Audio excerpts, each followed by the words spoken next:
Perhaps. Okay, so I think we just started the recording. So welcome everyone to the sessions on exposure to immigrants and attitude in the United States. There are 3 papers, each paper 40 minutes, 20 minutes for the presenter, 15 for the discussant, and then 5 minutes from the floor. Okay, the first paper is presented by Marco Tabellini, The Seed of Ideology. Marco, the floor is yours.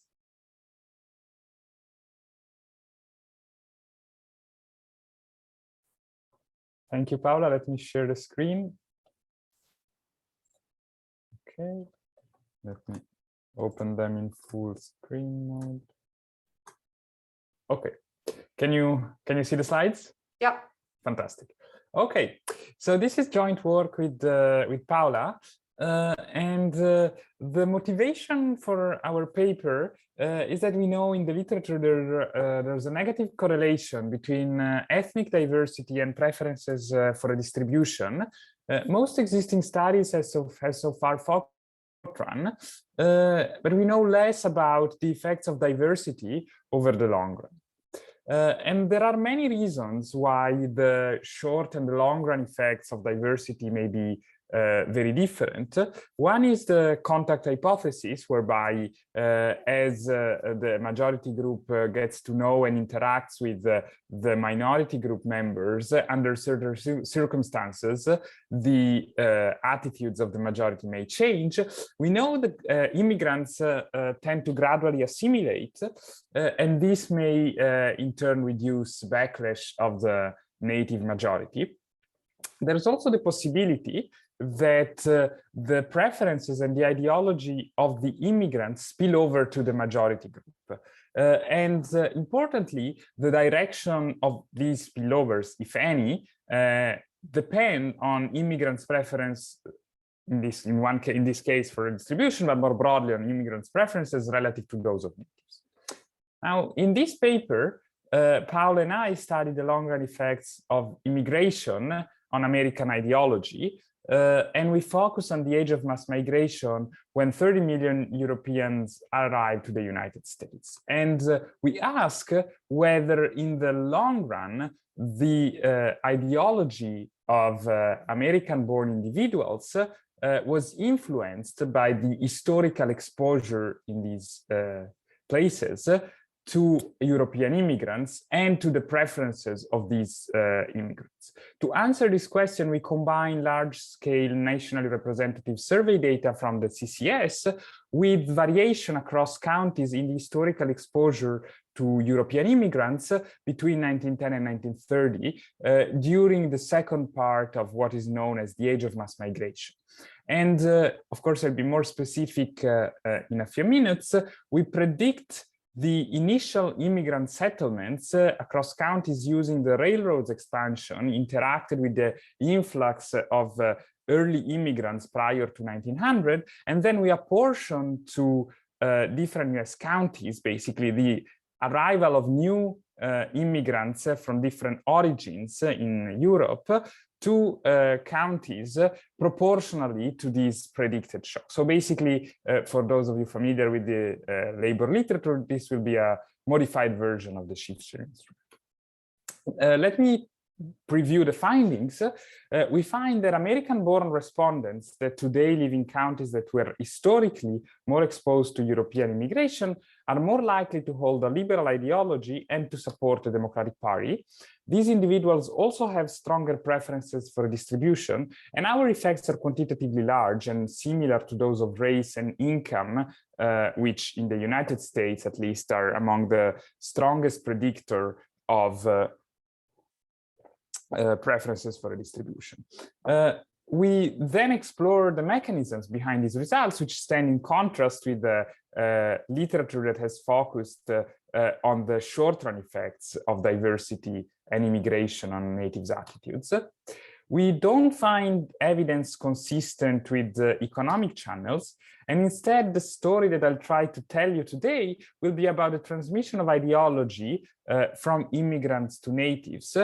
We argue that immigrants were more exposed than those Americans living in the US in the early 20th century to welfare reforms in their country of origin.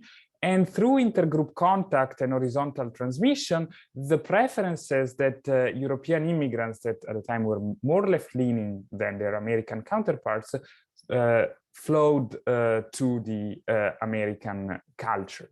And then we provide evidence also for a complementary mechanism, which is one of political mobilization and incorporation of immigrants in the democratic voting bloc.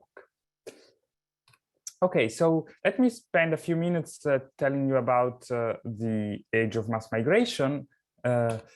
Between 1850 and 1915, European immigration to the United States was unrestricted, and more than 30 million migrants moved to the country. This happened in two waves between 1850 and 1890, when most immigrants came from the Northern and Western Europe. And then after 1890, with the increase in technology and steam, which made the shipping and trip from one side of the other of the Atlantic cheaper, more and more immigrants started to come from Southern and Eastern Europe, as well as from the Russian Empire. Here I'm showing you the number of immigrants entering the United States between 1850 and 1930 in thousands. As you can see, there was a pretty strong increase after 1890, with more than 1 million European immigrants entering the country after 1900. These incredibly large flows collapsed with the onset of World War I.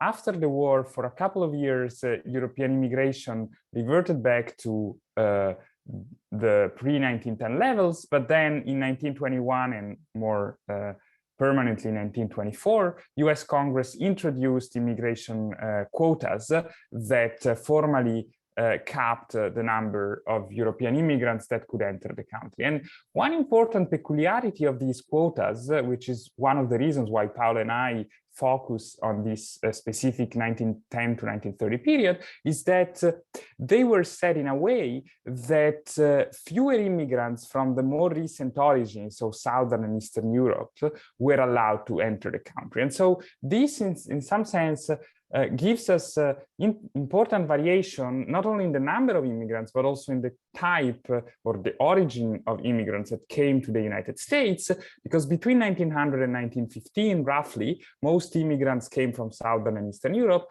After 1920, most immigrants came from Northern and Western Europe that instead were more positively affected by the quotas or less restricted by the quotas. And you should think of this European immigration as a shock that roughly ended in the mid-1920s with the immigration quotas, meaning that really the long-run effects that we'll be capturing will be about this specific episode of migration.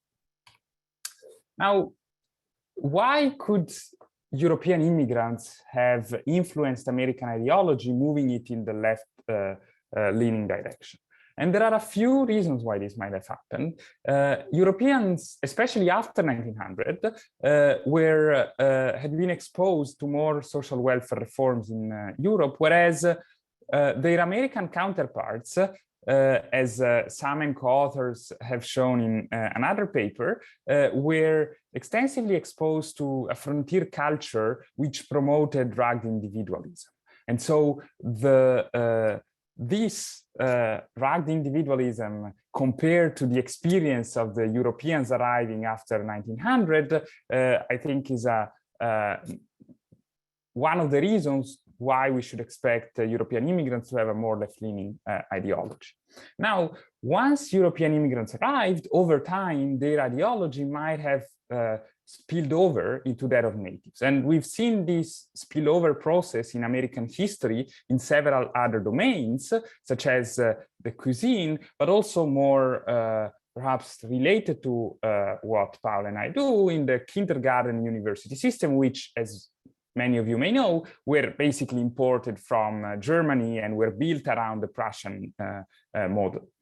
Now, when we think of the transmission of ideology, there are two mechanisms. One is a horizontal transmission, which is that immigrants gradually transmitted their preferences to the natives.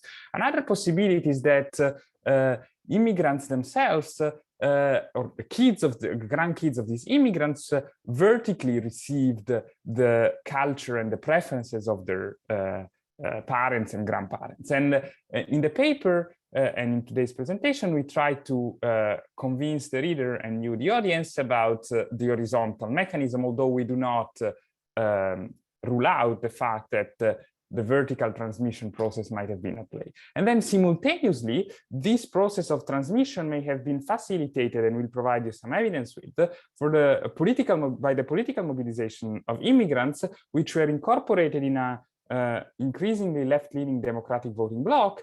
And once these voters were incorporated, they may have shifted the Democratic Party's platform to the left.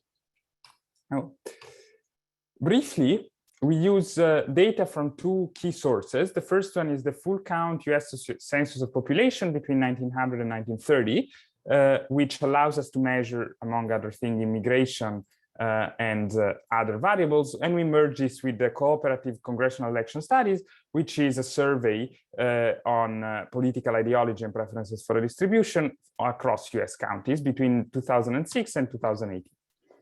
Thanks, Paola, for the reminder. So this is the of the time. So this is the regression that we estimate.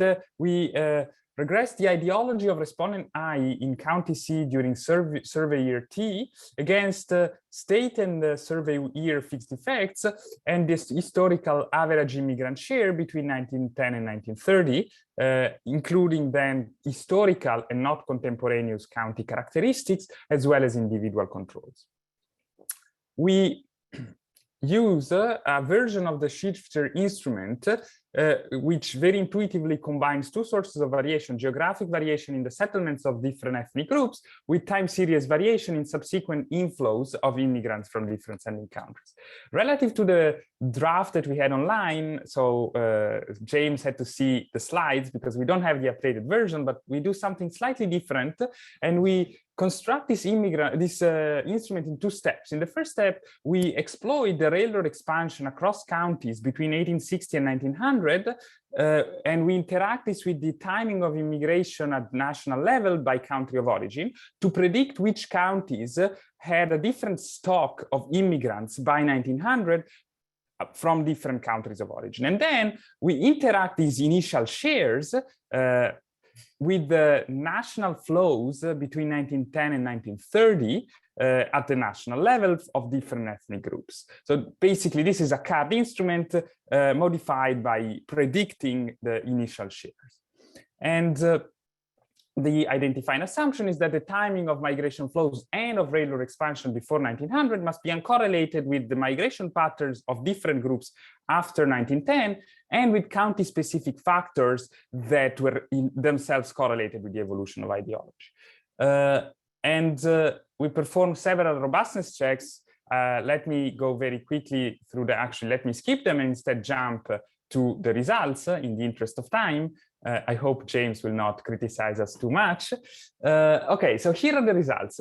The dependent variable is the preference expressed by individual I in a given survey. It's her ideology, a party scale, Republican to Democrat, Democratic Party identification, and a dummy whether the individual voted for the Democratic Party. Higher values reflect the fact that an individual is more liberal and more likely to support the Democratic Party.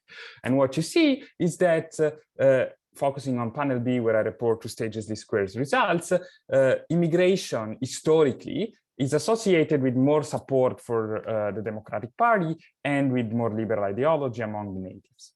And very similar results hold when we look at preferences for redistribution. In this table, we have 4 different versions of proxies for preferences for redistribution. And also in this case, the historical immigration is associated with a strong and positive support for distribution among native-born respondents. And these effects are quantitatively large and similar to those of other variables that are correlated, that are strong predictors of preferences for distribution and political ideology.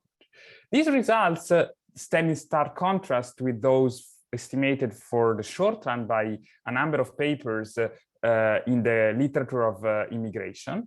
And so in the remaining 6 minutes or so, I will try to tell you why we think that this is the case. So we argue and provide evidence that immigrants brought with them preferences for a distribution that were more generous and left-leaning than those prevailing among their American counterparts, and that these preferences gradually spilled over to natives, facilitated also by the political mobilization of the immigrants. We exploit variation in exposure to social welfare programs in their European countries that a European immigrant had accumulated up to the point in which she migrated to the United States after 1910. And we posit that earlier reforms are associated with stronger support for distribution. This is a conjecture that we validate using European social survey data for the more contemporaneous period. And then we construct a weighted average of exposure to social welfare reforms brought in by the immigrants at the county level, where the weights are equal to the immigrant shares in each county from each country of origin. And we basically attach to these immigrants a baggage of reforms that were experienced in their country of origin. And I have 5 minutes left, which is exactly what I need for some additional results. So here we split the sample between counties that had a high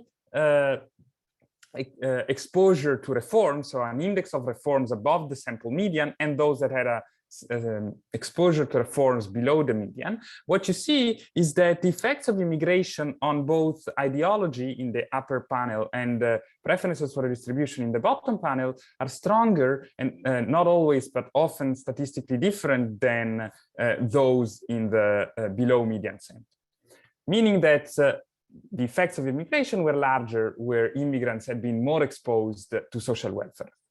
And then in the second part of the paper, we show that these effects were stronger when intergroup contact was higher, which we proxy for using intermarriage historically and residential integration.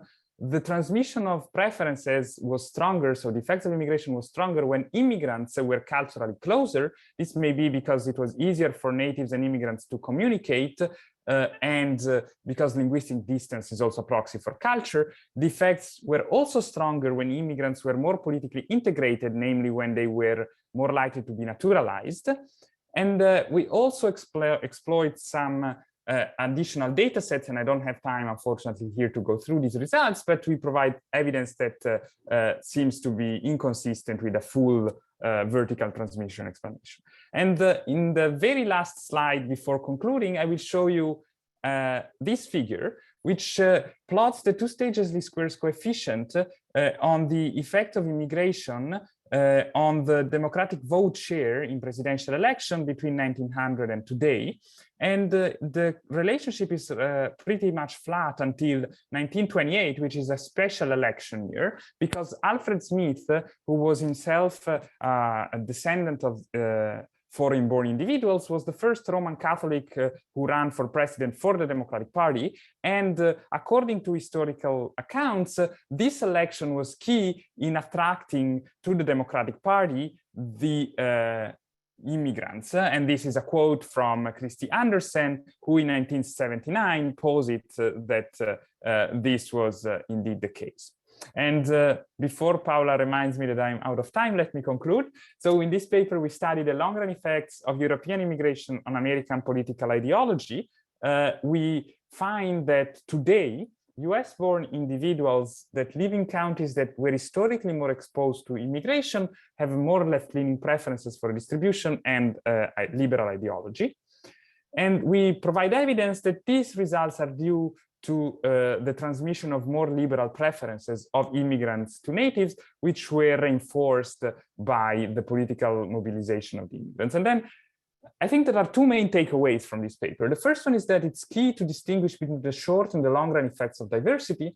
And the second is that if there are spillovers, the strength and the direction of these spillovers may depend on the preferences of immigrants relative to those of natives, as well as on the malleability of local culture and on immigrants' incentives to retain their own preferences. And with this, I will conclude, and thank you very much. Thank you, Marco. Perfect timing. The discussant is James. So we'll just remind you 5 minutes before the end, you have up to 15 minutes. Okay, awesome. I have very little confidence that I'll spend 15 minutes and we'll instead have more time for questions because I think I don't like to hear myself talk that much. Okay, so thank you, Paola and Marco, for this great paper, and I enjoyed reading it. I will say first that as I'm a jerk, I read through and I was like, what am I going to really complain about and hammer them on and be upset about? And then I got halfway through the paper / the slides that sort of updated things, as Marco said. And there's basically like a 5,000 robustness checks. It's almost like reading a job market paper. It's painful.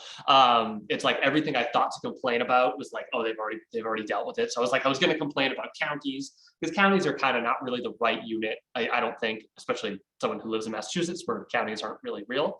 But it turns out fine. They show us robustness to commuting zones. I was going to complain about the South because, like, we think about the map that they show in the paper. Immigrants don't go to the South, and so maybe this is just operating on like the Democrats are strong in the South, or maybe it's a whatever, who knows. And basically they can show us that everything works if they just drop out the South. I was worried about race, and they have a bunch of like sort of racial robustness tests. I don't entirely understand this Great Migration thing, but it seems like it works.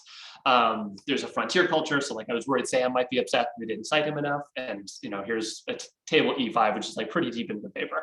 But it turns out that, it's not like the immigrants avoid these like scary gun-toting frontier counties, and so this all works even if you control for frontierness. And then basically there's like 12 more things. And so my main hope from doing this discussion is that I don't have to referee this in the future, because I have no idea what I would say critically. Maybe that's a good thing, I don't know. So there's like this result is like phenomenally robust. So I'm not going to complain too much or at all really about whether or not I believe it. Like I think this is definitely happening. What I want to sort of push a little bit more on are a few other different directions. And so the first is this exposure to reforms mechanism. And so the simple way to put this, I think, is that, places that get a bunch of immigrants from countries that had earlier social welfare reforms, education reforms, pension reforms, all these sort of good things, that those are the places that receive the biggest sort of ideological shift. They're the places where immigration seems to have the biggest effects on long-run preferences. My first pedantic point is like, this table is hard to read because the units are totally different between like it's like share immigrants, which is percentage, and this other thing, which is standardized. So I have no idea how to compare those things. So like make my life a little easier in the table, but more sort of substantively, I guess I wasn't really sure, or I guess I wasn't totally convinced whether, and I'm not sure if I care, is this like a treatment effect of the reforms? So like, do you need to claim that there's some kind of exogenate or some kind of like random treatment where, Germany gets the treatment a certain year and Italy doesn't, and whatever, or is it the case that like the places that have earlier reforms, it's not that the reform is special, but because you're in a country that got the reform in 1860, that tells me something different about the world you grew up in versus the guys who were in countries that get reforms in 1910 or 1920. And so I guess we might want to take a stronger stand on whether or not this actually matters. And I think the most cowardly way, which is probably how I would do it, would be to say it doesn't matter, like it could work either way, to wave my hands. But I actually think you have some pretty good evidence that it is really the treatment effect.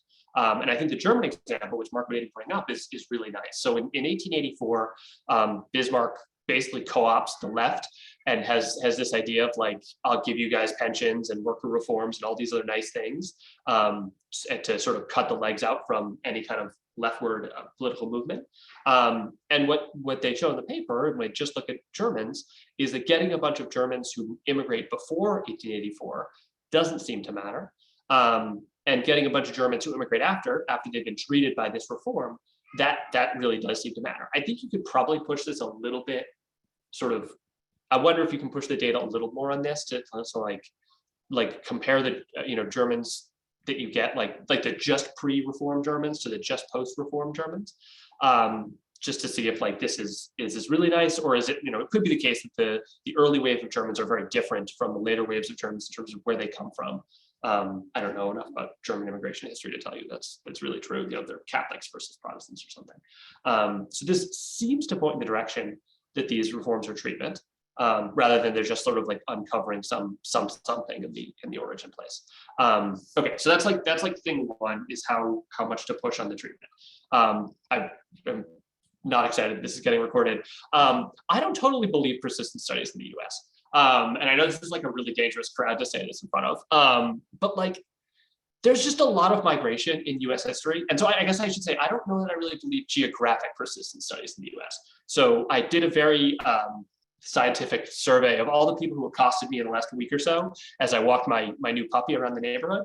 And like the number of them who had grandparents who grew up anywhere near here is basically zero. And so I like, it makes me really question, like, if this isn't I'm not gonna, name names, but like there are European countries where like everyone's grandparents and great-grandparents and great-great-grandparents all lived in exactly the same town. And like, you can believe historical persistence down to like the micro town. I don't know how much I should buy that in the US, just because people are sort of flowing all over the place. And so that migration seems like, whether it's a big event, whether it's the Dust Bowl, the Great Migration, or whether it's just like the smaller Americans moving all over the country, or maybe this is just like my bias from being in a cosmopolitan, outside Boston, where people do flow in and out. And if I lived somewhere else, I would think like, oh, everybody always stays home. I don't know.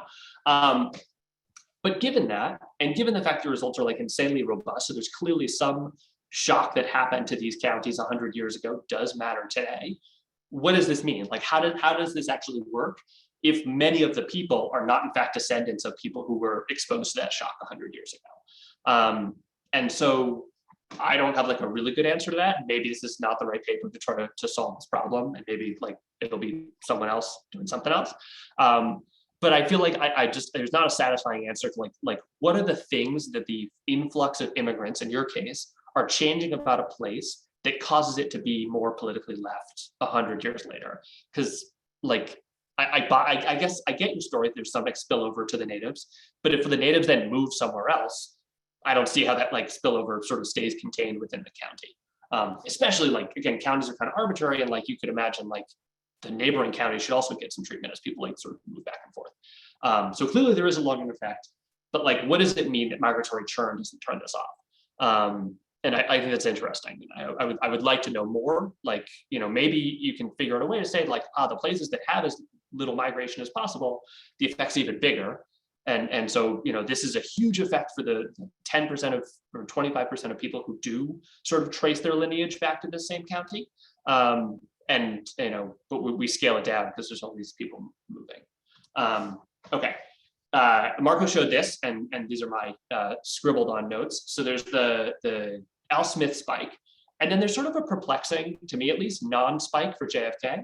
I don't like Adlai Stevenson and JFK are not exactly similarly exciting to immigrants or the descendants of immigrants or left like whatever. Like you would have expected the same story for Al Smith to hold for Kennedy, and then you have like the bomb out in LBJ, which again was sort of surprising to me. I guess, if anything, we would have thought the civil rights, the 64 Civil Rights Act would have, I thought, like excited, these left-leaning ideas, maybe. I don't know. So this, the time series was a little bit more confusing than I thought it was. I also thought, adding Biden in the 2020 spot to the third Catholic candidate the Democrats have ever run, and whether that looks more like Al Smith or more like the previous couple decades would be nice. Okay, and then the last big piece I want to mention, because you guys are very down on vertical transmission, and I don't totally know why. I guess I just told you I don't believe persistence in a geographical sense, but I really believe persistence in a vertical sense, in like some crazy thing happened to your great grandfather, and then that just hits everybody in your lineage forever. And so you show us that it's not the key thing. Like you can get it for people with 4 US-born grandparents or with ancestry fixed effects. I still kind of think vertical transmission might still be kind of important in maybe particular ways. So first, there's plenty of people with 4 US-born grandparents that still could have sort of like relevant immigrant ancestry. Like we think of a generation as 25, 30 years, like, you know, there could still have been immigrants at the great-great-grandfather level or the great-grandfather, whatever, a couple generations before that. And then the second thing is, you know, you might think the descendants of immigrants in some of these places might be sort of uniquely important for shaping local ideology or culture. You know, sort of to the Hamilton thing, like, you know, immigrants get the job done. And so I'm thinking particularly about immigrants in elected office or just generally like sort of becoming like local community leaders. And so, of course, what are discussions if not a moment to cite your own papers? And it's easier to make slides when you already have slides. And so this is a paper of mine with two political scientists, Max Palmer and Ben Schneer, where we sort of do this, where we link immigrants to the census, and we link members of Congress to the census, and we ask about their ancestry. We ask, you know, where were their parents from? Where were their grandparents from? And what we find in this paper is even for like very similar white guys, you know, who are members of Congress, you know, they could have purely US born ancestry, they could have sort of mixed, or they could be descendants of a bunch of immigrants. And it turns out this really matters. It really matters to how they vote in Congress. So they're much more likely to vote for like pro-immigration bills, whether the important ones or just all of the immigration bills. This isn't the prettiest RD that's ever been RD'd, but it seems like the guys who sort of run against an immigrant runs against a non-immigrant barely wins. And it seems like the district that elects the immigrant is more likely to sort of cast these pro-immigration votes. And so it seems like ancestry matters, at least to how these guys behave in Congress. And so we could imagine that this is also, you know, sort of evidence that vertical transmission matters in a sort of a very high stakes setting, like how you vote in elected office. And so it seems to be reasonable that vertical transmission is going to, you know, potentially really matter on shaping your worldviews. So we only look at 2 generations, but we see actually very little evidence of this stuff fading away.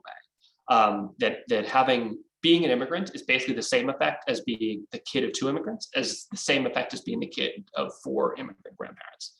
And so again, even if you got 4 native-born grandparents, maybe you have 8 or 4, you know, foreign-born great-grandparents, and so that has some big sort of persistent effect. So we could imagine this thing still following through.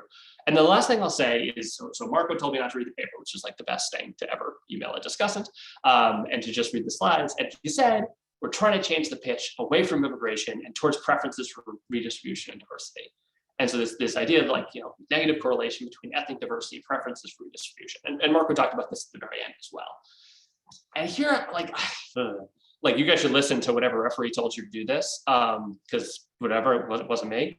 But there's like I'm not totally sure about this repitch, right? So you have like kind of existence proof, but like imagine Europe had been much more right-wing than America in this era, or if a bunch of like the frontier Americans had moved to Europe for some reason, like would we see the same effects or opposite results? So you've sort of set it up like we should see opposite results, right? Like the right-wing guys show up and they pull the native culture to the right. But it's not totally obvious that would be the case. Like you don't have that experiment. You just have the experiment of the supposedly left-wing immigrants showing up and pulling Americans to the left.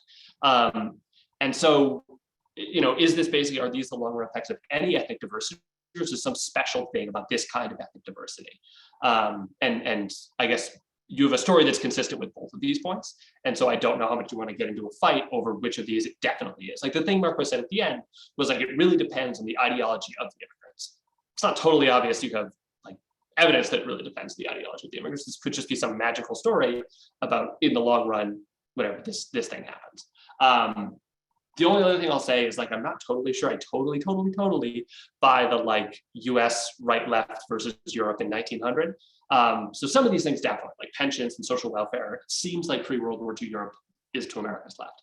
But like in terms of, you know, access to elected office or to voting, putting race to the side, social economic mobility, and especially public education, like, you know, if you read Larry and Claudia's book, like basically there's a whole beginning about how much more progressive essentially US education was in the 19th and 20th century than European education. And so I feel like a lot of these European education reforms are essentially just catching up with the US.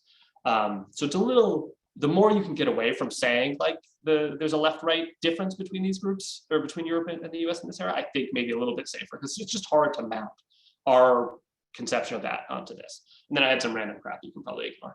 But anyways, it's an awesome paper. It's really, it's like all the small stuff I wanted to complain about, I really couldn't, which I think is a mark of at least a very carefully done and very nicely executed paper. Shut up. Thank you. Marco, do you want to take a few minutes, like 1 minute to answer James, and then I will take questions from the floor. Yeah, so first of all, thanks so much, James. This was a fantastic set of comments that will definitely we'll take them on board. Let me answer a couple of points very quickly. We don't take a stance on whether these reforms, the exogeneity of these reforms is needed for us or not. I see your point. I'm very happy that you like the German example. Previous referees hated it, so we now relegate it to some appendix. But of course, if you can tell us how you can be our referee, no, I'm kidding. No, so jokes aside, I think that's a good point, and we should think about.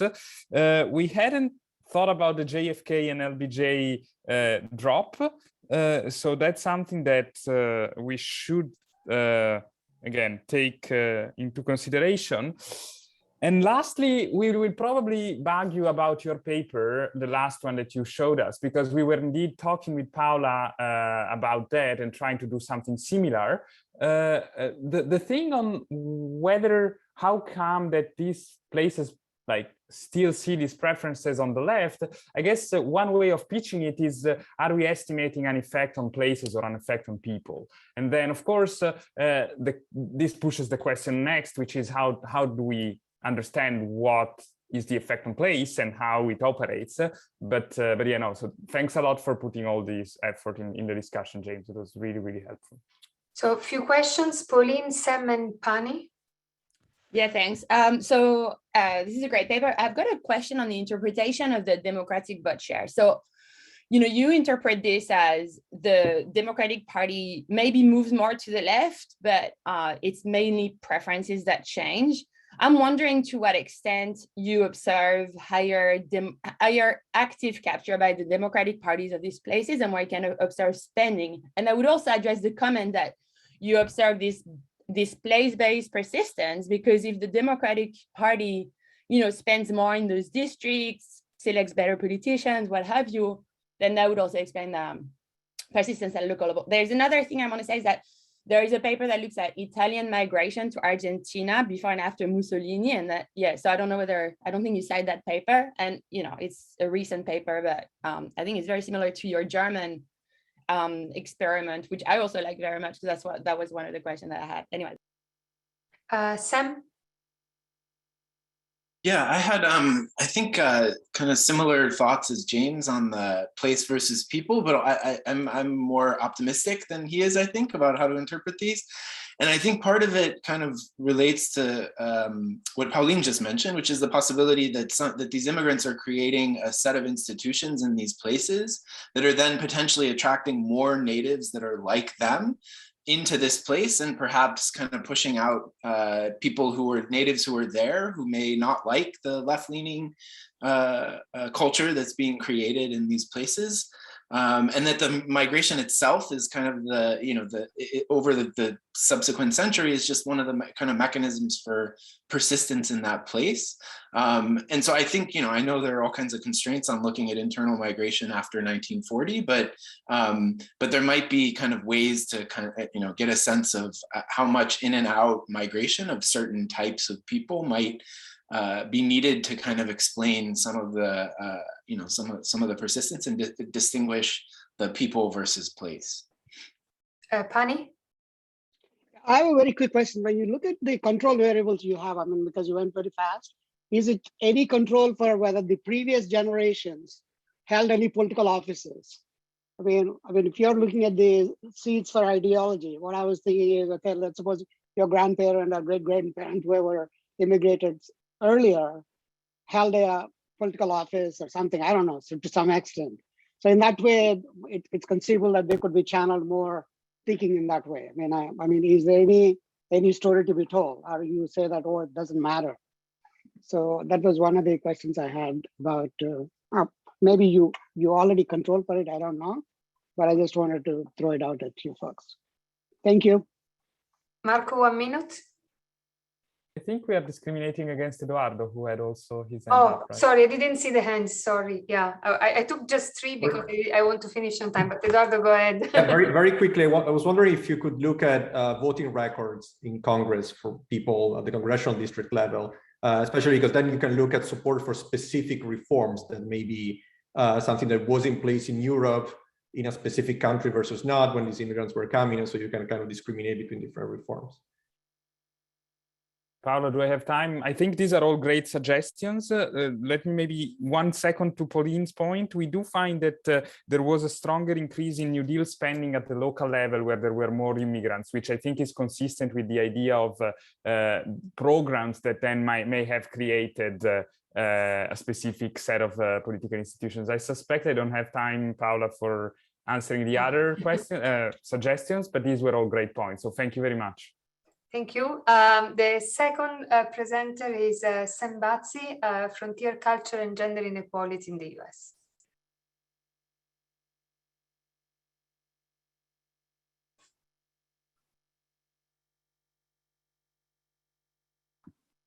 Sorry, I was unmuted or muted and needed to unmute. There we go. Okay, thanks very much. So this is joint work with Abel, Martine and Joanne. It's hot off the presses, so we're really looking forward to feedback and to Pauline's comments. So, you know, I don't think I need to motivate an interest in gender inequality and kind of the large costs of female labor misallocation. You know, there's big questions about why such inequality remains so pervasive today. There's lots of interesting kind of answers in the literature. One kind of dominant theme that is, of course, of interest to folks here is that culture matters. And there's kind of a variety of explanations for this sort of very persistent gender norms and inequality in the labor market and various domains of public life. And there's just kind of a lot of residual within country variation that continues to be of wide interest.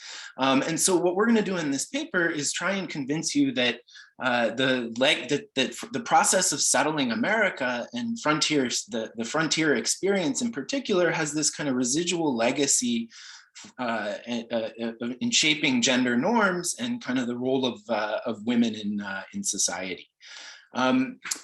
Frederick Jackson Turner, a controversial historian who really kicked off a large body of work in the social sciences on the frontier, and made some arguments about how the westward expansion really shaped various dimensions of American culture and identity and really the American character.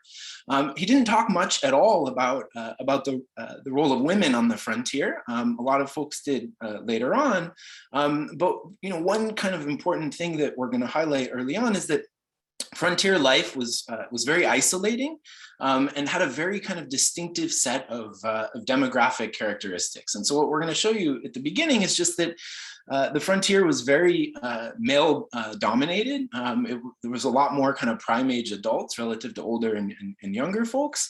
And that women on the frontier were more likely to be married than those outside the frontier. They were more likely to have higher fertility and lower labor force participation. But at the same time, they also had higher rates of literacy. And among the kind of fewer women that were actually working in the labor force, they tended to be of working in kind of higher status occupations than those in more established communities to the east. And so really this early part of the paper is finding kind of evidence consistent with two somewhat competing and perhaps complementary, as we'll show you, narratives in the historical record, pointing to kind of a homebound domestic type on the frontier, but also entrepreneurial independent women kind of realizing opportunities that they wouldn't have had outside the frontier. To kind of explain where these gender norms historically are coming from, we explore kind of 4 different possible mechanisms. There's lots of other ones, but these are the 4 we kind of explore initially, and don't find much evidence suggesting that the imbalanced sex ratios were really favoring kind of female bargaining power. Don't find much evidence that land abundance on the frontier was really conducive or favoring higher fertility, and instead seem to find evidence that economic rights for women in terms of retaining property and earnings really did have this kind of knock-on effect on the frontier. And also at the same time that the isolation from extended family and social networks really increased the domestic burden for women and kind of limited their opportunities for economic empowerment.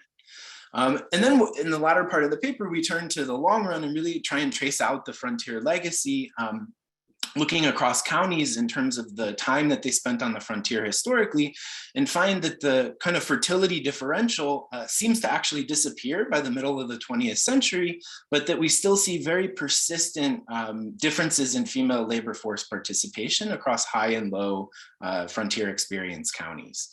And what we can do in the long run, not in the kind of historical era, unfortunately, is show that lower female labor force participation does not seem to be coming from alongside greater leisure, but rather seems to be consistent with kind of greater domestic work. And this is, even in the last 20 years, as we see it in time use data. There's a conservative set of gender attitudes, including primarily or largely among women in these kind of high frontier experience counties that we see today, that are kind of sustaining this legacy of female disadvantage, and will provide some suggestive evidence that politics are helping to kind of sustain these inegalitarian norms. Let me skip the contributions and come back to that at the end, but hopefully Pauline will tell us a bit about how to kind of think about some of our results relative to what she and co-authors have found in Australia. So how did we define the frontier? We basically followed Turner and the Census Bureau from their report in the late 1800s. This is from a prior work of Martine and I with another co-author, Masai, where we're basically looking for the kind of margin of settlement that has a density of 2 or more people per square mile. Okay, and then I'll show you maps in a second, but we're basically looking at counties along that kind of contour line and calling them frontier counties. And according to the census and Turner, the frontier was closed in 1890. And you'll see in the maps the sort of notion of a frontier line seems to have disappeared largely by that point. And so that'll be our endpoint in a baseline. We can kind of extend to a later period. So what does it look like?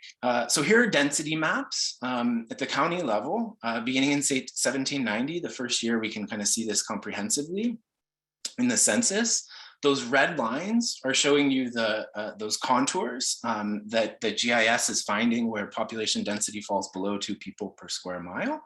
And then rolling it forward over the next 100 years, you can kind of see the evolution of the country and its westward extent moving throughout that period. Okay, so at each point in time, we're going to basically draw a belt around those red lines and call counties within 100 kilometers on either side frontier counties. Okay, and then what we can do is ask over that 100-year period of frontier expansion, how many years did each county spend on the frontier? And so the darker colors here are counties that have greater total frontier experience, going from 0 to 63 years, on average close to 2 decades. You can see there's a lot of variation within states, which will be our sort of main empirical setup. You can also notice that we're not including counties on the East Coast because we don't know their full history of settlement in terms of the period prior to 1790. So this will be useful when we turn to the long run. So let me now turn to just basically give you a sense of some of the background on what life was like on the frontier. So women were scarce. Here's a couple of images that kind of hammer that obvious point home. You can see it in the population pyramids, where this sort of bulge out to the left is the disproportionate kind of share of men on the frontier relative to non-frontier in the lighter blue. And you can also see the sort of greater share of prime age adults as opposed to young kids and elderly.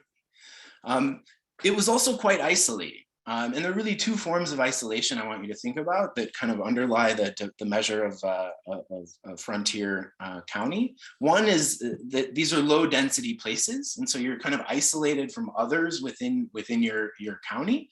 And you're also isolated from population centers to the east in the sense that you're proximate to kind of this edge of settlement. And what that meant was that there was limited government and also pretty weak and limited social infrastructure. And in our some prior work, we kind of bear out both of those points. Land was also abundant on the frontier, and there was much less kind of land inequality in these places on the frontier as opposed to these more established kind of farming communities to the east. And there's a lot of work in economic history arguing that land abundance favored high fertility historically. So that's something important to keep in mind. And then what we did was really dig into kind of the historical work on the role of women on the frontier. And what sort of two major themes that come out of this are first that gender roles were blurred, and that this might have been conducive to female economic empowerment, but also there was, on the flip side, an increased burden of childcare and housework. And so on that first point, there's just this sense that kind of economic necessity and the scarcity of labor required basically women to do a lot of the things that men would have traditionally done. And that could have been a vehicle for empowerment in various domains of private and public life. But then there was also, of course, considerable demands of home production, absent outsourcing opportunities for a lot of the sort of day-to-day necessities of life. And pretty high demands in terms of childcare without extended family networks nearby. Okay, and this would have implied, an asymmetric erosion of gendered work, with women taking on men's economic activities, but also sort of increased role inside the household with domestic work. So just descriptively, I'm going to show you what frontier counties look like using kind of the full breadth of historical census data. And so just to call attention to a couple of things. The first is that you can see in column 1 that there's about a 10% higher fertility rate in frontier counties relative to non-frontier counties within the same census division. There's about 25%, or a little bit less than that, about a fifth lower female labor force participation on the frontier. And then, what we can do is basically disentangle how much of this is coming from proximity to these two dimensions of remoteness, proximity to the frontier line, and low density. And if it was all coming from low density, that might not be as interesting, given that there's low density places outside the frontier as well. But in fact, you can see that it's sort of both of these components of the frontier life that seem to be shaping some of these outcomes. So then what about these potentially economically empowered women that you see in the historical narratives? There are not a lot of them, right? Not a lot of them are in the workforce, but what we can see is that those that are seem to have higher occupational status than their counterparts outside the frontier. And that's, even accounting for kind of the general differences in occupational and economic structures, and thinking about kind of a gender gap in occupational scores. Part of this could be coming from differences in education. There's some suggestive evidence of that in the historical era that we can see here. The women seem to be a bit more literate. But once you kind of dig in, what you can see is where this gap is coming from seems to be this set of occupations that fall under this heading of kind of managers, officials, and proprietors. And these are women, working as hotel keepers, restaurant keepers, and some other kind of service-based occupations. So what explains the kind of typical frontier experience for women? We explore these mechanisms I've listed here, and what you can see in columns 1 and 4 is that it doesn't seem to be coming from differential kind of sex ratios. If you sum up these coefficients, it tells you about the influence of sex ratio variation on the frontier, and it's close to 0. Doesn't seem to be coming from variation in access to productive land. Again, it's sort of close to zero for on the frontier. It does seem like these economic rights that are extending to women over this time period differentially across states seem to be having kind of a knock-on effect on women's fertility and labor force participation on the frontier. Another kind of interesting supportive fact here is that it seems like women are more isolated from extended family, in the sense that on the frontier, you find fewer households with more than 2 generations, fewer households with a grandmother present, fewer households with kind of other extended family within the same generation. So just kind of more isolation, fewer outside options for women in the event of domestic abuse or domestic strife more generally. Okay, so that's it on the short run. Do I have about 5 minutes left? I'm sorry, I've lost track of time. Great. Okay, so that's perfect. So let me tell you now about how to think about the frontier legacy over the long run. Okay. So what we're going to do is estimate a series of cross-sectional regressions relating the number of years scaled in decades that each county spent on the frontier, this measured TFE here, to a given outcome in the county at some time t after the era of frontier expansion. Okay, we'll control for a number of kind of predetermined geographic and agroclimatic conditions. And look at for variation within states. Okay, so here's a graph kind of showing you the path from 1900 to 2000 in female labor force participation as well as fertility. And you can see this sort of persistent differentially lower female labor force participation in these counties that had spent more time on the frontier historically, all the way through 2000. There's some kind of ebb and flow that might be interesting to explore in terms of heterogeneous kind of mechanisms for persistence. But the interesting thing is that for fertility, it seems to fall quite substantially and become null by about the mid 1900s. Okay, so there's this kind of interesting disconnect between the persistence on the labor market side and the lack of persistence on the fertility side that we're still trying to kind of make clear sense of. On the lower female labor force participation side, it doesn't seem like it's coming from, it's corresponding to an increase in leisure. Instead, it seems like part of it is coming from an increase in household activities, under which fall, a range of kind of domestic work. Okay.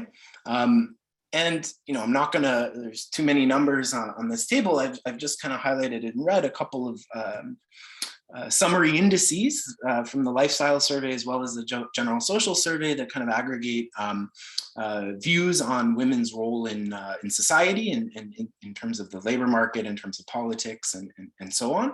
And you can see that counties with greater TFE exhibit more conservative gender attitudes in both of these widely used surveys.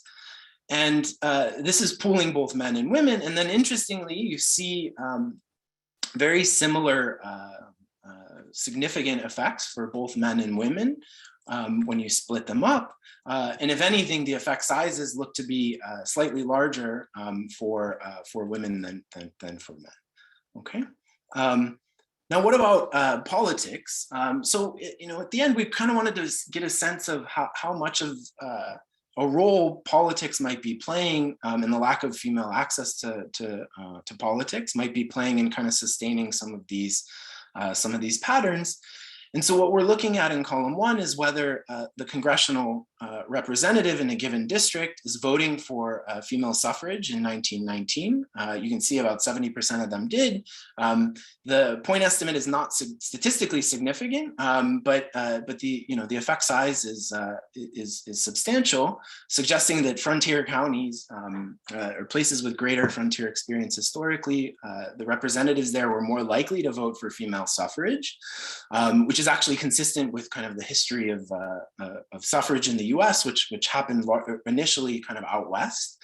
But at the same time, you don't see kind of the grassroots, a lot of this same sort of thing happening at the grassroots level in these places around the early 1900s, in that you see fewer actions in support of suffrage by the National Women's Party at the time.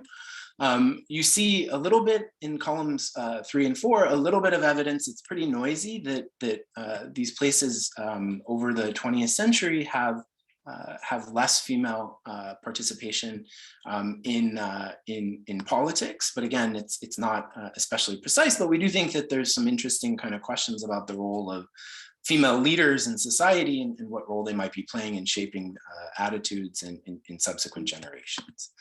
So just to conclude, frontier settlement was really integral to shaping American culture and identity. There's a growing body of work kind of supporting that. These settlers really forged local norms and institutions at this critical kind of outset of developing the culture of a place. What we see is that there are these conflicting narratives about the role of women on the frontier historically, and we show fairly systematically that these narratives are in fact complementary, but that over the long run, it seems like the inegalitarian norms are the ones that are kind of dominating in thinking about the kind of place-based variation in culture. So we have some thoughts on where to take this, but I'll be I'd rather leave time for Pauline to kind of help make sense of some of what we're showing. Thanks very much. Thank you. Pauline is the discussant. The floor is yours.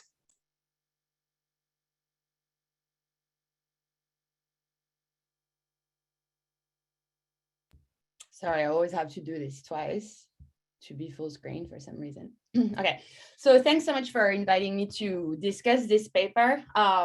So as you've just seen, this is an incredibly rich paper, and there's many outcomes and many mechanisms, and I'm going to try and organize my thoughts about maybe how to, make sense of all these results taken together or separately. So I'm, because there's so much, I have this summary slides, which itself is like a huge list. But anyway, so, what I've learned from this paper is that the frontier experience relegated women to home production. There's also higher marriage rates and fertility, lower female labor force participation, and it forged more conservative gender norms in the long run. But there is this sort of dual effect that there's a higher proportion of women in high income occupation. And then the political elite is more in favor of enfranchisement of women, though not the population at large. And the mechanism that's really advanced in the paper through a variety of way of testing the effects of sex ratios versus population density versus frontier is that it's really this idea of isolation. And I think this really resonates for those of us who have kids and, schools have been closed for 2 years. I think we can understand this mechanism quite well. So the isolation in that context is a bit different, but it's low population density and remoteness of the frontier means there is this increased burden of child rearing and home production requirements on women because it's not possible to outsource it to markets or other people. And that, in other contexts is either extended family members or neighbors. By comparison, the authors find that sex ratios or land availability or productivity play very limited roles. And then there's this persistent aspect of it that the effects of female labor force participation and gender norms persisted until today and were internalized by men and women alike. So there's many outcomes. I'm going to try and organize the outcomes in terms of what we know from a theoretical viewpoint about how these things might move. And I think the easiest one is female labor force participation, because I think this is where there's been the most work done compared to other outcomes that you look at in the paper. So, as I said, I think it's very intuitive that higher burden of home production and child rearing because of this isolation is a huge requirement on women's time and limit opportunities outside the home. But also in the paper, you also find this higher marriage rates. And in the US in that time, more than in Europe, married women cannot work. And so, there is this mechanical decrease in female labor force participation if marriage rates are higher. And so my question is which plays more of a role? And also, I'm not, so the female labor force participation thing, I fully understand, but then the marriage rates, I don't necessarily understand it so well. I'm having problems with that slide again. so you say that marriage rates are higher, but you rule out sex ratios. And so I'm left wondering about what is specific to the frontier that causes higher marriage rates if it's not through the sex ratio mechanism. And I'm not being disingenuous here. And maybe I'm too obsessed with sex ratios, but I just don't understand from a theoretical viewpoint how marriage rates are driven, if not by sex ratios. And so that leads me to wonder whether it's a selection issue. Okay, so are these women moving to the frontier to get married different from these other women? And I'll come back to that in a couple of slides.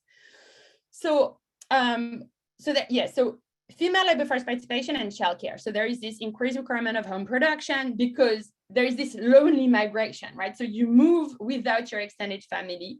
In addition to this, there is low population density, so you don't have your friends and neighbors to take care of your kids. And so childcare is increasingly, is a huge burden on women in those households. But it is also possible that selection plays a role here. So in your other paper, you show this effect of selection of more individualistic people. And I'm wondering whether these people are more individualistic anyway. So these people would be anyway further removed from their family or have fewer friends. And so, you would observe these outcomes for these people anyway. And so here I'm wondering whether you can exploit the year of migration to the US, right? So if the grandparents are in Europe, you have no choice, but then you might have this different composition of people who have parents in the US, like grandparents, or grandparents in Europe. And I think this is very important. And I think more generally understanding how migration to places like US, Canada, Australia has kind of broken the cultural transmission of what grandmothers are supposed to do is hugely important for gender norms and female labor force participation, and it's completely understudied. And I think here you have the potential to do it, and it's super interesting to me. So let's go back to this female labor force participation theory. So this is the other women. So the women who work do so in higher occupations, but let's face it, when you look at what they do, they're not the married women, right? This is saloon keepers and hotel keepers. I don't know, but the sort of conventional wisdom of women on the frontier, I sort of tag them in a certain category. So I'm wondering here if these women are not completely different from the married women. So they're more individualistic, they're more educated, they're more ambitious, and they're unmarried, and so they work more. And here, I think you can also do more on the selection, right? So I want to see whether these women are the same. So do they have different ethnic backgrounds? They have different first names? Do they have, grandparents in the US or not? So because I feel that you interpret your results as the frontier created two types of women, as in, the ones who could make it, and the other ones marry, but I'm wondering whether it's just selected two different types of women. And so you could, do some covariance balance on other demographics, age, ethnic background, your migration to the US, mobility, etc. Okay, so then moving to the fertility aspect. So I think this is clarified in the presentation. I was a bit unclear after reading the paper whether it was higher fertility overall or per woman. But then again, I'm left also wondering why they have more children. So, you have this suggested mechanism compared to developing countries, land availability, but then you find no relationship to this mechanism. So again, I'm like, why do these women have more kids? And then you have, I think, this underlying discussion that men have higher bargaining power. And this is kind of one of the mechanisms that you observe more kids. And it's true that, more kids is consistent with higher bargaining power of men. And then you sort of go to this domestic violence thing, that they're able to exert more domestic violence on women because there is fewer social structure or outside options to protect these women. And, I'm like, maybe, but I think this warrants more explanation. So is this consistent with mechanisms of domestic violence? Is it consistent with historiography and bibliographies of women in the frontier experiencing high levels of domestic violence? Is there higher female mortality, right? Because women die, even today, there's one woman a day who dies because of domestic violence, and children die as well from these things. So if there was this domestic violence, you should observe higher female mortality, not in childbirth, but then, at younger ages. And then this also leads me to to wonder whether one of the mechanisms here is that these men have more violent experiences, and there's this whole thing about the frontier and violence, and they sort of bring this violence home, and that, you know, because I don't really like assuming that men have a taste for domestic violence, but I do buy that if they have more violent experience in the frontier, they would exert more violence at home. So yeah, I'm wondering whether you can do more with this. Okay, then moving to suffrage extension. So I think this is the most under-theorized part of the paper at the moment. So you read that there is this dichotomy between elite political support for suffrage and the apathy or not outright opposition among the masses. And your interpretation is that there is this elite women, you know, the one who work and make a lot of money, who then pressure male politicians at the time. And then you sort of, you know, wonder why they don't do more for other women. So this is, you know, this is like this literature on women on boards. My question is, why would elite women want to enfranchise this majority of other women whose lives, interests, and possibly political preferences are so at odds with their own? If I'm this elite woman on the frontier, I don't want these, you know, stay-at-home wives to be enfranchised because their voting interests are not at all aligned with mine. And so I think there's this confusion that, you know, women should behave as a homogeneous block, but I don't think that's supported by the evidence or theory. So Dawn Teal has a book in 2018 about the extension of the franchise. And, you know, I think she theorizes more the extension of female franchise, insisting on the competitiveness of the district and whether the incumbent elite has interests that are aligned with women enfranchisement. And so I think this would be interesting to see where the elite has some interest in those stay-at-home conservative women voting. And I think, you know, that could also explain your Republican things, right? So this could be a mechanism. These women are more likely to vote Republican. And so Republican in some places would extend the franchise, but Democrat in other places would not extend the franchise because these women are unlikely to vote for, I don't want to say progressive ideas because it's sloppy, but you know, you get what I mean. Okay, so in the few minutes I got left on the persistence aspect of things. So you find that women have less leisure today. And I think this is really the smoking gun that you use for the lack of higher bargaining power for women and hence higher men. So I think this is interesting, but I'd like to find out a bit more about what these women spend their time on. And I think there's this whole literature that differentiates between household chores or childcare. So, you know, for example, we know that higher educated women have less leisure because they spend so much time educating their children. And it's not a bargaining power story necessarily, it's just different objectives. And so if I'm a woman on the frontier and I want my kid to have a better life, and I know that there is low quality of education infrastructure and I want my kid to go to Harvard, I'm going to spend a lot of time educating my kid on the frontier so that he or she can get out of there.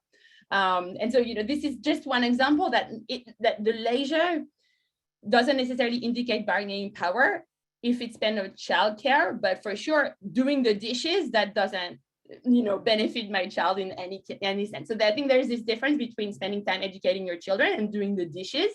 And the latter is really the indication of lower bargaining power rather than the latter is a bit more complicated. Also, I'm wondering whether still today, because, you know, there are more Republican places, you have lower provision of early childhood education. And we know from the female labor force participation literature that this is the major determinant of female labor force participation and return after childbirth. And I guess you can get data on this very easily. And then this is the radical feminist in me who sometimes comes out of my body. And I'm wondering whether you also can interpret your results in the long run role of marriage and female economic dependence on norms. So, you know, there is a lot of literature on how conservative an institution marriage is. And especially if this is combined with economic dependence of women, this would explain why women today are the most conservative, because if you're in an economic dependence relationship, in a marriage, you know, women have these strong incentives to reinforce these norms to limit competition for their men, basically, because they're so dependent on them. And so I'm wondering whether, you know, this is maybe one of these long-term effects of marriage per se as a norm that can influence this long-term outcome. But as I said, maybe this is when I'm possessed. So just very briefly, so, just reading this paper. So, I'm a big fan of your other paper, and I'm less convinced of that other paper, but in this paper, you sort of don't do enough. I think it would be nice to have a summary of the possible endogeneity or not of the total frontier experience. I know that this is resolved by the existence of your other paper, but still worth more an explanation in this one. And then I think, the story of persistence to explain why some effects persist versus others. I'd like to read a tighter story here. And I don't know whether you can do the kind of things that Paola and Nathan have done, like using some kind of variation in climatic condition or further migration that sort of mixes these norms and implies that there is faster movement in some places versus another. I think, but that's pretty much all I have to say. But I really enjoyed this paper, and it's really fascinating, and I think it even speaks to my personal experience as a migrant to Australia with a my extended family. So I really enjoyed it.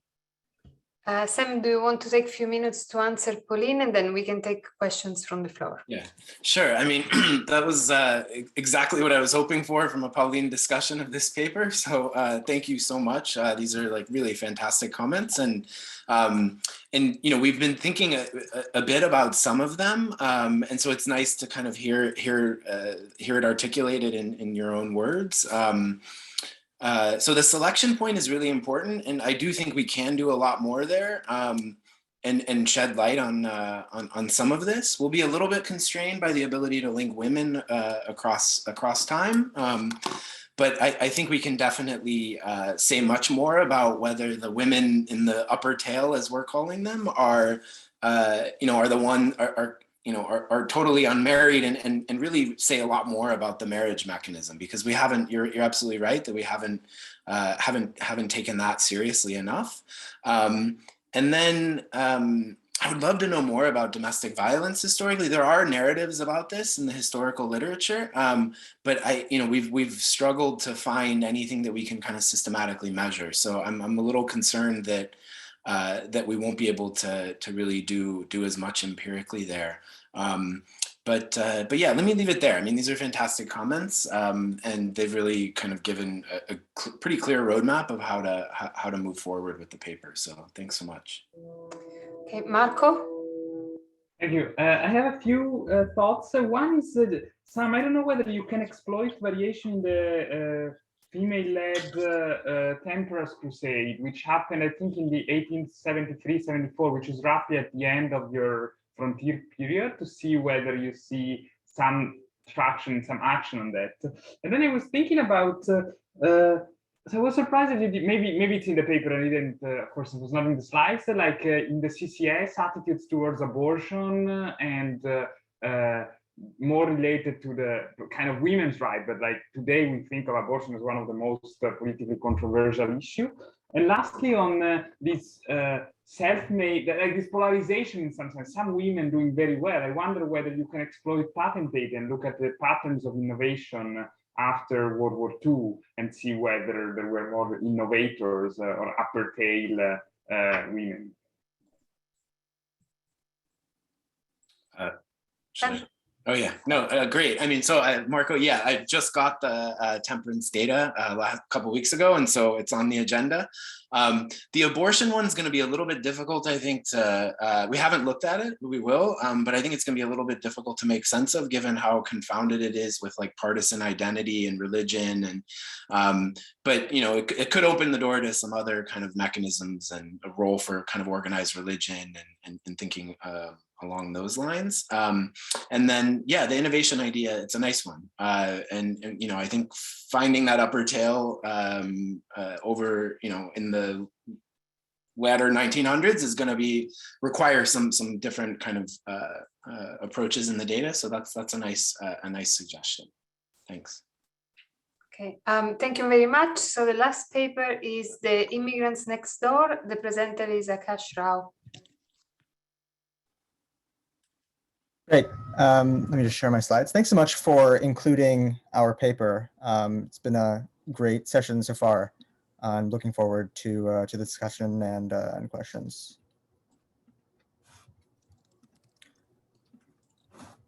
Great. So this is The Immigrant Next Door, Long-Term Contact, Generosity, and Prejudice, and it's joint work with Leo, with Thomas, and with Tarek. Okay, so the motivation for this paper is, I think, pretty straightforward. We know that a lot of countries around the world are facing growing challenges relating to the integration of immigrants and native backlash against immigrants. And as Marco mentioned, when we think about the effects of short-run contact between immigrants and natives on natives' attitudes and behavior towards immigrants, there are a lot of reasons to think that those effects might either be positive or negative. And the direction might depend on the nature of interaction, right? So kind of cooperative forms of interaction, like working together, might engender more positive attitudes. Maybe more adversarial forms of interaction between immigrants and natives might lead to more negative attitudes. But this kind of leaves open the question of what are the effects of long-run contact? If we think about all of the different interactions between immigrants and natives over the course of decades in a particular area, some of those interactions will be positive, some of them will be negative, and so it's really kind of unclear what the aggregate effect will be. And so our paper is going to try to shed some light on this question. So, summing up over all of these different interactions, how does living in a county that has a larger population from a given country affect various measures of natives' attitudes and behavior towards immigrants of particular groups? And so we're going to look at a couple of different outcomes. We'll look at charitable donations, and then zooming in on a case study of Arab Muslims, we'll look at implicit and explicit prejudice of natives against Arab Muslims. We'll look at political attitudes, and we'll look at some measures of personal contact and knowledge. And so let me go through these outcomes in turn. I'll start with our main set of outcomes on charitable donations. Our data is going to come from two large charitable organizations. These organizations channel donor funds to causes in foreign countries, all of which are outside Europe and the US. And we have around 800,000 donations between 2006 and 2018. We also get the name of the donor, which we'll use to classify the ethnic origin of the donor and do our best to kind of zoom in on donors who are likely of European ancestry. So, names like Smith, for example. And this is kind of our best approximation of a sort of native white European population. Now, because we observe donations from all domestic counties, D, to many foreign countries, F, we can estimate a specification that includes domestic county fixed effects when we're thinking about the effects of ancestry on donations. And so our equation is, regressing various measures of donations on the inverse hyperbolic signed ancestry from country F in county D. And so ancestry, includes not only first generation immigrants, but also second and third, and so on. We're going to, as I said, control for county fixed effects. And so this is going to control for, unobservable heterogeneity in general generosity and general levels of donation. But despite this, there's still two concerns for identification, one of which relates to the selection of migrants into US counties, and then the other of which relates to the selection of natives in and out of US counties. And so let me explain how we deal with these in turn. To deal with the selection of migrant story, we're going to follow some of our co-authors' previous work in which they construct an instrument for migration from a given foreign country F to a destination D. And this instrument is constructed based on the confluence of push and pull factors, right? So we're going to get a lot of immigration from a given foreign country to a given destination if a lot of migrants are leaving that foreign country at the same time that a given destination is attractive to immigrants all around the world, right? So think about the Mexican Revolution in the 1920s, which caused a lot of Mexicans to leave Mexico and come to the US, at the same time as there was a booming automobile industry in Detroit that was attracting immigrants from all around the world. Right? And so because of the confluence of these push and pull factors, we had a lot of Mexican immigration to Detroit in this period. And so our first stage is essentially based on this intuition. We'll just regress the inverse hyperbolic signed transformed ancestry on all of these push and pull factors from each decade in which we have census data, so 1880 to 2010. To deal with the second concern, which we'll call a selective white flight story, So what's the concern here? It could be that, there are particular types of natives who have particular prejudice against some foreign countries, but not others, right? So if it's just that natives don't like immigrants in general and they're moving out, our county fixed effect should take care of that. But if it's that some natives particularly dislike Hispanics, but they're okay with Chinese, other people particularly dislike Chinese, but they're okay with Hispanics, then that could bias our estimates. And so to deal with that, we're going to try to use census data to measure this selection directly. And so the intuition here is that I want to look at the people who are moving out of a given county in response to migration, and I want to look at where they're moving to, right? So if I see that the people moving out of a given county when Hispanics come are moving to counties that have very low Hispanic shares, then plausibly they're trying to avoid the Hispanics. If I see that they're moving to counties with higher Hispanic shares, then it doesn't seem to be that selective dislike of Hispanics is driving this outmigration. And so we'll construct this index basically as a weighted average of the ancestral shares in the counties to which movers move, where we're just weighting by the number of movers from county to county, right? And so when we regress this white flight index on our measure of ancestry, would be concerned if we see a really large negative value because it means that we're getting a lot of selective white flight. And so if we look at our preferred specification, which is column 3, including the domestic county fixed effects, we do get a negative coefficient. The point estimate is pretty small, especially relative to the mean and standard deviation. And so we don't think that selective white flight is driving our results. And so having discussed these two identification concerns, let me now go to our estimated effects on donations. And so here we're regressing the inverse hyperbolic sign transformed number of donations from a domestic county to a given foreign country on the inverse hyperbolic sign ancestry. And in column 4, which is our preferred, we're including these origin county fixed effects. So what we find is that the OLS is quite unstable, right? So we go from a point estimate of 0.015 with no controls to, in our most extensive specification, 0.004, and that's not statistically significant. And in contrast, the IV is much more stable, right? So this reassures us that the endogeneity concerns in our OLS are less a problem in the IV. Now, because we're doing IHS on the left-hand side and IHS on the right-hand side, we can kind of interpret this as a log-log. So we can think of these as elasticities. So in our preferred specification, we're estimating an elasticity of around 0.12. We can do this for a couple of other measures of donations. So an indicator variable, for example, indicating the presence of a donation from a given county to a given country, and also the inverse hyperbolic sign dollar value of donations. And we get pretty consistent results. We can also do this with different sample restrictions. So recall that our primary sample restriction is just looking at European ethnicity donors, but we can be a little less restrictive and just let all donors with ethnicity from continents other than the country being donated to into the sample, or even all donors with ethnicity from countries other than the country being donated to. And again, we find pretty consistent results. Okay, so we do a couple of robustness exercises. I think I won't talk about those in the interests of time. And so let me now talk a little bit about mechanisms. And to do that, I'm going to zoom in to a particular group, Arab Muslims. And so, of course, this is a very visible group. It's associated with defined foreign origins. And of course, we've seen a rise in native hostility against Arab Muslims over the past 2 decades. Another advantage of this group is that there's just very rich, large-scale data from a variety of sources on natives' attitudes and beliefs toward Arab Muslims. Now, a drawback of focusing on a single group is, of course, that we can't include there's a typo, it should say county fixed effects. So we can't include county fixed effects, and so there's a danger that there's some unobserved heterogeneity between counties that's driving our results. I won't talk about it today, but we do some exercises to try to establish the validity of our IV in just the single destination case. And so we start with just replicating our effects on donations, and we find broadly consistent results that an increase in the inverse hyperbolic sign transformed Arab ancestry in your county is leading to greater donations toward Arab Muslim countries. Our next set of results is going to look at various measures of prejudice of natives toward Arab Muslims.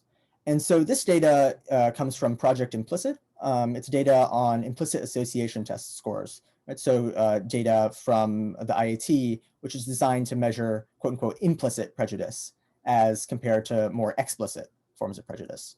And so on this IAT, trying to look at implicit prejudice against Arab Muslims, we see that an increase in the Arab ancestry in a county seems to increase tolerance or decrease prejudice against Arab Muslims. And so I've standardized the outcomes. We can think about these in standard deviation terms.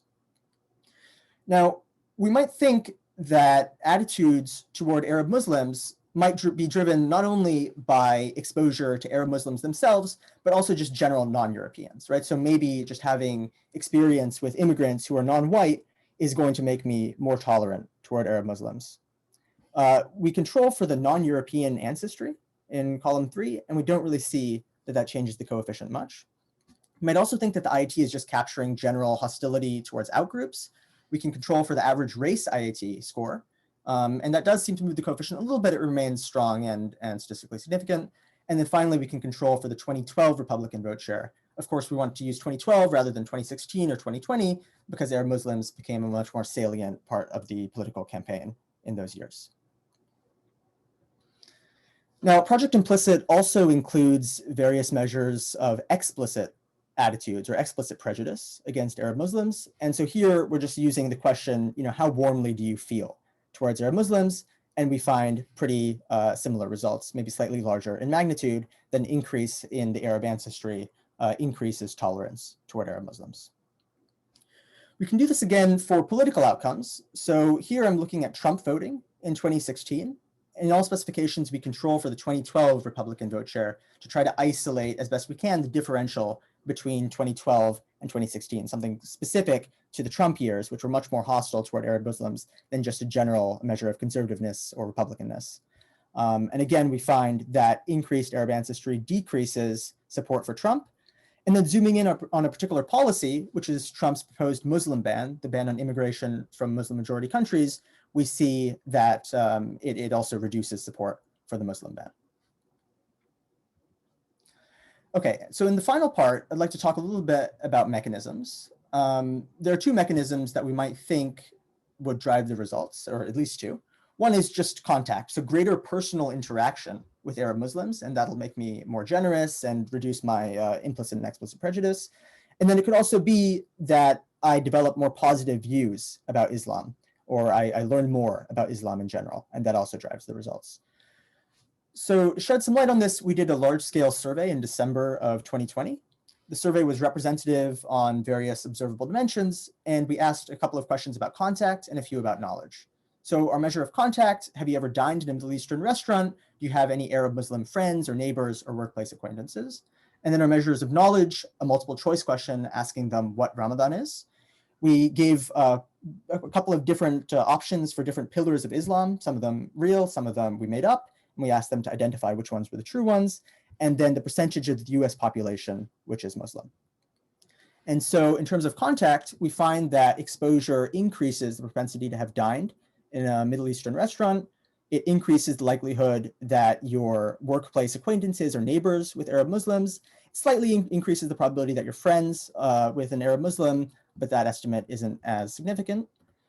And then in terms of knowledge, it increases accuracy on this pillars of Islam question. It increases the likelihood that you know what Ramadan is, and it increases your accuracy on the population share, although everyone is actually very miscalibrated on this question. We can also look, using this pillars question, at a measure of negative beliefs about Islam. So we included, jihad as a pillar, so a holy war against non-believers, and then we also included the subservience of women and children to men as a possible pillar. Now, of course, neither of these are actually pillars of Islam, but if a respondent chooses one of them, then we take this as a measure of negative beliefs, and we find that exposure decreases the likelihood that respondents associate one of these negative beliefs with Islam. So just to wrap up, what we find is that greater long-run exposure to a given foreign ancestry group leads to greater generosity specifically toward that group. And then zooming in on Arab Muslims, greater long-run exposure leads to greater charitable donations, lower implicit prejudice, more positive stated attitudes, lower support for the Muslim ban and for Trump, greater personal contact, and less negative beliefs, and greater knowledge of Islam. So taking these two together, I think what we can conclude is that long-run exposure to minority immigrant groups, if you think about all of the different types of interactions between natives and immigrants over a period of decades, seems to be inducing more favorable behavior and attitudes of natives toward these immigrants. Thanks so much. Thank you very much. So we are perfectly on time. Even we will have probably a few minutes more for discussion. So the first is Eduardo. All right. So thank you, Paola, for organizing this very nice and interesting session and for asking me to discuss this paper. So I thought I would spend the first slide just kind of summarizing the contribution of the paper. So the authors here are asking kind of a long-standing question: how does contact between an in-group and out-group, in this case immigrants and natives, impact natives' beliefs and behavior? And there is kind of a long and growing literature on this question, but I think the authors approach this question from a somewhat different and very interesting perspective. So how does the existing literature approach this question? So existing studies mostly focus on either randomized experiments, where members of the in-group and out-group are randomized into different groups, and then we look at outcomes, or they exploit natural experiments that feature assignments of individuals into specific groups, like school classes, different units in the army, and then we follow these people in the short and long run. So the key features of all these studies is that they typically look at short-run contact, which take place in a specific setting. So, for instance, a relatively short contact in a classroom, it's in a very specific setting, interaction in a classroom. And what these studies do is they look at the effect, and then, somewhat we need to believe that we can extrapolate these findings in a very specific setting towards more general forms of interactions, say when we have a wave of immigrations into a city. So what this paper do is they look actually at the effect in this more general setting. So they look at the effect of an aggregate bundle of day-to-day naturally occurring interactions over decades. So over the long run, here the treatment effect is not contact in a specific setting, is any kind of contact that may happen when you interact over the course of decades with members of the out groups in any kind of naturally occurring interactions. You go to school, you just live in the same neighborhood, you go to work together, and so I think this is a very interesting way of looking at that, and allow us to look at the effect of this aggregate form of interactions over the long term. So it's a fantastic paper, just the bottom line. The authors have a wide range of outcomes, measure real world behavior, attitudes, political behavior, that they combine both administrative data and an original survey to measure these outcomes. The identification strategy, I find it convincing and importantly, very clearly explained. So somewhat, sometimes when I read these papers using these kind of instruments, I'm kind of confused where the variation is coming from. This was very, very clearly explained with examples. So I find it convincing, and the results are convincing. My two big points here is I'm gonna talk about what I see as somewhat the only weak spot that I see in the paper, which is who enters the sample of natives. And just to preview what I'm gonna say, I don't think this is in any way a threat for the identification of the effect, but more for the interpretation, how we interpret the results. And then I'm gonna try to push the others to think a little bit more, maybe an additional way to disentangle the mechanisms. So on my first point, so here, whose behavior and attitudes are we measuring? Here I'm talking about, most importantly about the donations data, so the first main result of the paper. So here what we want to measure, what authors want to measure is how natives, white natives in particular, beliefs and behavior are affected by contact with immigrants. And the way natives are identifying the donations data is a sample of donors with European origin names. So an example that the authors give in the paper, Kenneth Arrow, the name is matched to the United Kingdom, is a native, is identified as a native because the name is as a European origin. Amartya Sen, India immigrant would be another example. So this is a very nice approach, and it is straightforward without marriage between immigrant and natives. But when I was reading the paper, something that came to my mind is, what if immigrant and natives marry and have children? In particular, descendants of immigrants may have names that are clearly European sounding, let's say, but they have actually some ancestry. So just a picture of from Kill Bill, which I rewatched during the Christmas break. Uma Thurman as a name. The last name comes from England and Germany. It means watchman in German. And in fact, the father has English, German, Scottish, and Irish descent, but the mother is actually born in Mexico. So if you see a donation from Uma Thurman in the data, you would say European origin, but actually it has some descendants from Mexico. So how big is this phenomenon? Here, just some data from IPUMS.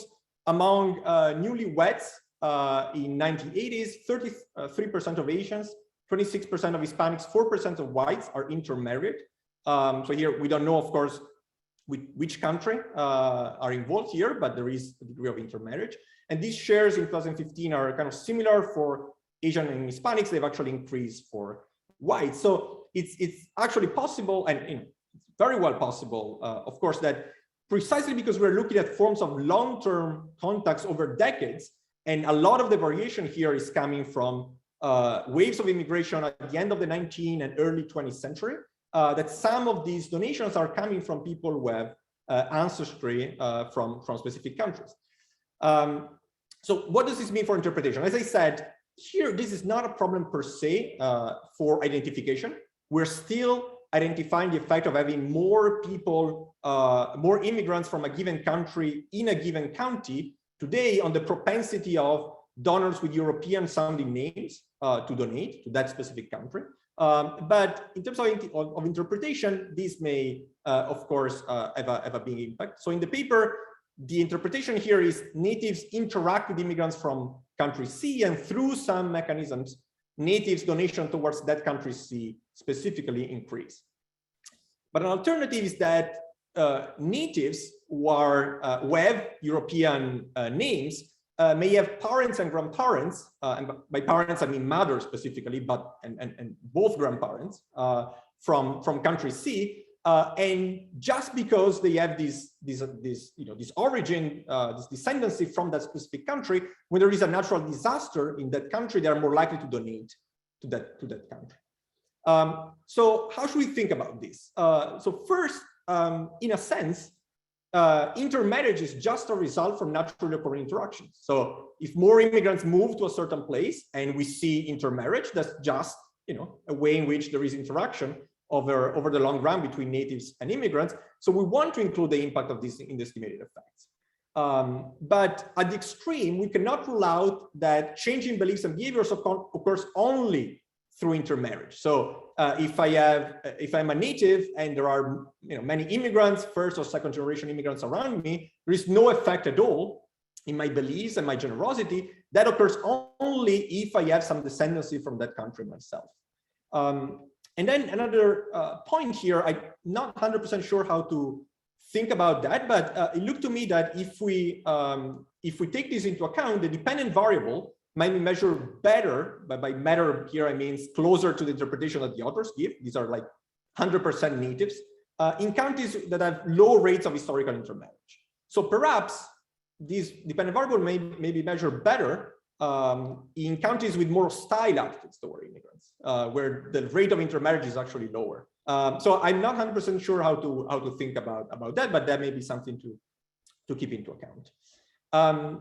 Also, something that made me think that what I'm describing may be to some extent going on is that the authors show that the result on exposure to first generation versus second generation immigrants, if we look at these two effects, only the latter, exposure to second generation immigrants, has an effect on donations. And so this may be consistent with the fact that only waves of immigration that happened in the past, so that now we have many second generation immigrants in that area, led to these intermarriage rates, and now we see these descendants be more likely to donate. So just to be clear, I don't think that this is driving all of the effects, but it would be nice to think about how much of this, to put some bounds on this. So I think it would be, first of all, important to explicitly mention this possibility, because you mentioned 1/4 of this potential issue. That is, we may be including women that are married to, that are kind of, they are immigrants, but they are married with men from European origins. You show that the results are robust to excluding this, but this does not take into account the descendants of immigrant native couples. And then I wonder if you can just, I think this would be kind of very reassuring, just provide some bounds on the estimated effects under some plausible assumption on this mismeasurement of donors' origin. So just the sensitivity of the estimates to assuming that X% of donations come from descendants of immigrant native couples, where X% potentially could be, you could be doing something a little bit fancier, just X% could vary with intermarriage rates at the county level as well. Note, of course, this is all about the donation data. For your original survey data, this problem is not present because you actually focus on a sample that self-report to be white, non-Muslim, born in the US, and crucially not of Arab descent. So you can kind of control for this issue. So turning to mechanisms, here you point out these three mechanisms. One is increase in awareness of foreign disasters and how to contribute. So here, it may be possible that if I have many immigrants from a given country living around me, I'm just more aware of foreign disasters in their country. Second, increase social pressure to donate from a given group. And third, a fundamental change in how natives view foreign groups. And here, of course, these three are inherently difficult to disentangle completely. If you think about two, it may be the case that 2 and 3 are really the deep channel here. But because 2 and 3 are at play, we also observe 1 in the data. So I have more favorable views of foreign groups, and so I'm more likely then to be aware of foreign disaster in those countries, to pay attention to that, and then to donate. And so if you observe 1, 2, and 3 in the data, all present, is it because 2 and 3 lead to 1, or is it because 1 per se is also a mechanism? So your survey results on increased contact are consistent with all three potentially. Your results on attitudes towards Arab Muslims and on voting for Trump and for against the Muslim ban suggest that 3 play a relevant role. And so here my suggestion is if you could do if you could fill an additional survey. I was just to offer a couple of ideas to better isolate mechanism 3. And here, having done this survey myself, I know that when a referee or a discussant suggests to do an additional survey is kind of a pain, but here I am. This is my time to do it. So if you can run an additional survey, one possible idea would be to focus on a subset of countries. So here, just an example, Mexico, India, and Syria, that are part of your data on donations. So some natural disaster occurred there. You could oversample respondents from counties with presence of immigrants from these countries. And then to get at the knowledge question, knowledge of disaster, you could use incentivized question on knowledge of past foreign disasters from these countries. So here, and I just went to the website of one of your charities and look at some of the disasters they list. One possible question could be on September 7, 2021, a 7-degree magnitude earthquake damaged 8,700 structures and killed 13 people. Was this in Mexico or Greece? And you would expect that respondents in counties with a large presence of Mexican immigrants would be more aware of this, would reply Mexico more than Greece, more than in counties with a larger presence of immigrants from India and Syria.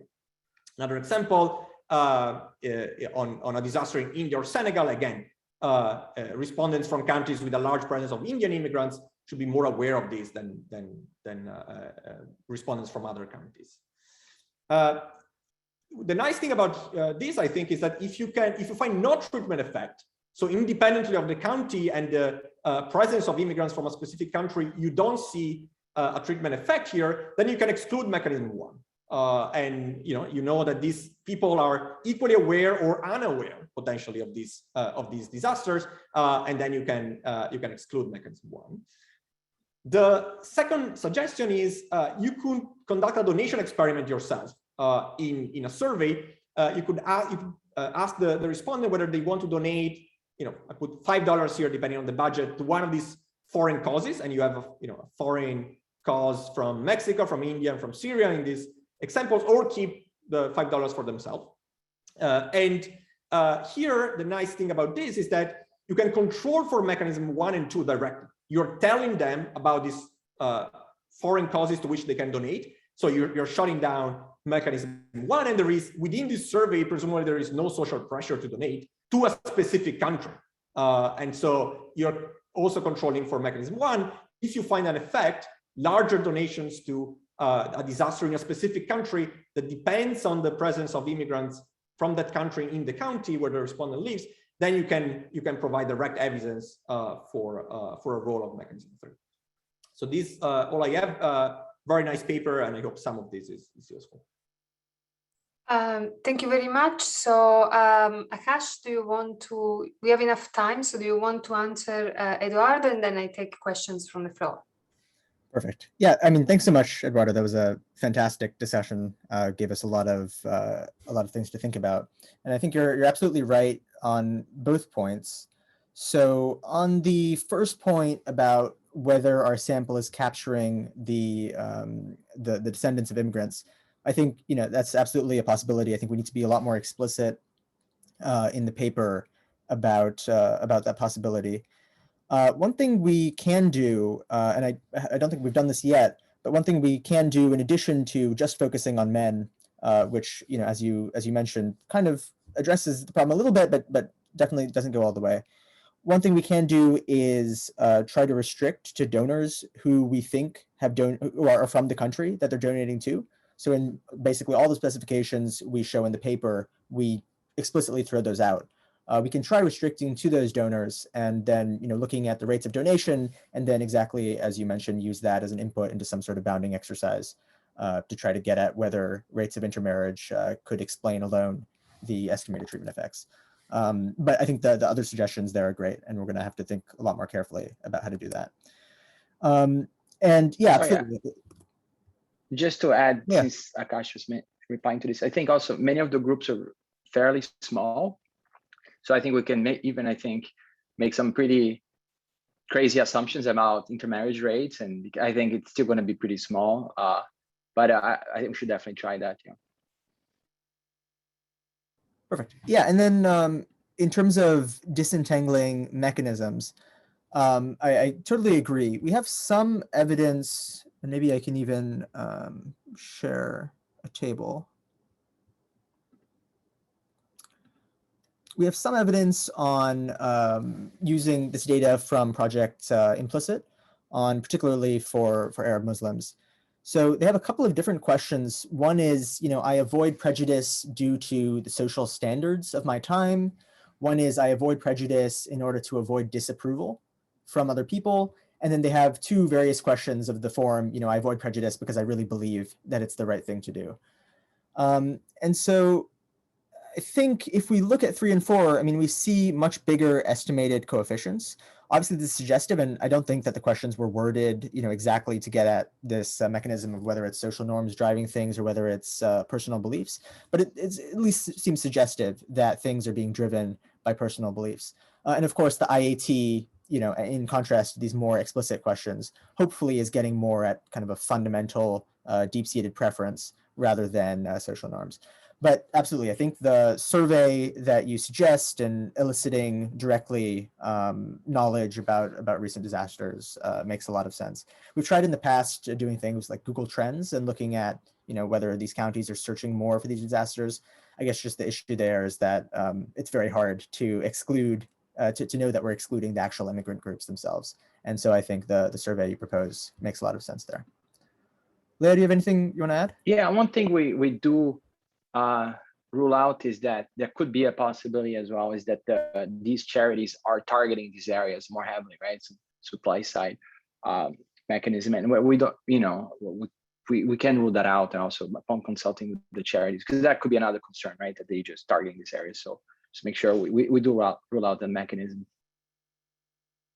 Okay, thanks. So is there any questions? So that we have still some time left.